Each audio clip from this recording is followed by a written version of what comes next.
Qubadlı rayon İcra Hakimiyyətinin təşkilatçılığı ilə Sumqayıt şəhər 28 may Mədəniyyət evində Konstitusiya və Suverenlik ili çərçivəsində 8 mart Beynəlxalq Qadınlar Günü münasibətilə tədbir keçirilib. Tədbirdə məruzə ilə çıxış edən Qubadlı rayon İcra Hakimiyyəti başçısının müavini Xoşqədəm Aliyeva qadınlara göstərilən dövlət qayğısından, onların cəmiyyətimizdə tutduqları yüksək mövqedən bəhs edərək qeyd edib ki, milli əxlaqi dəyərlərimizin, adət və ənənələrimizin keşiyində şərəflə dayanan qadınlarımız Azərbaycanımızı çiçəklənən, inkişaf edən, firavan və qüdrətli bir dövlətə çevirmək yolunda əlindən gələni əsirgəmir. Təbrik nitqi ilə çıxış edən Qubadlı rayon İcra Hakimiyyətinin başçısı Malik İsaqov qadınları 8 mart Beynəlxalq Qadınlar Bayramı münasibətilə təbrik edib.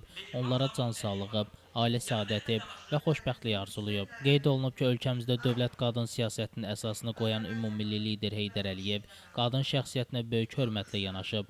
Dövlət qadın siyasətinin Prezident İlham Əliyev tərəfindən qətiyyətlə davam etdirilməsi sayəsində Azərbaycan qadınının cəmiyyətdə yeri və nüfuzu daha da artıb. Ölkəmizdə gender siyasətinin gücləndirilməsi, qadınların cəmiyyətdə rolunun yüksəldilməsi üçün ardıcıl tədbirlər həyata keçirilir. Birinci vitse-prezident Mehriban Əliyeva və Heydər Əliyev Fondunun vitse-prezidenti Leyla Əliyevanın ölkənin ictimai-siyasi həyatındakı uğurlu fəaliyyəti, dövlətimiz, dövlətçiliyimiz naminə, xalqın rifahı üçün gördüyü işlər, xeyirxah əməllər bugün Azərbaycan qadınının nə qədər fəal olduğunu təsdiq edir. Malik İsaqov qeyd edib ki, bugün həm də torpaqlarımızın bütövlüyü uğrunda şəhid olmuş qadınlarımızın, bütün şəhid analar və xanımlarının, döyüşlərdə sağlamlığını itirən hərbi qulluqçuların ömür gün yoldaşlarının, vətənimiz üçün layiqli övladlar böyüdən əsgər analarının bayramıdır.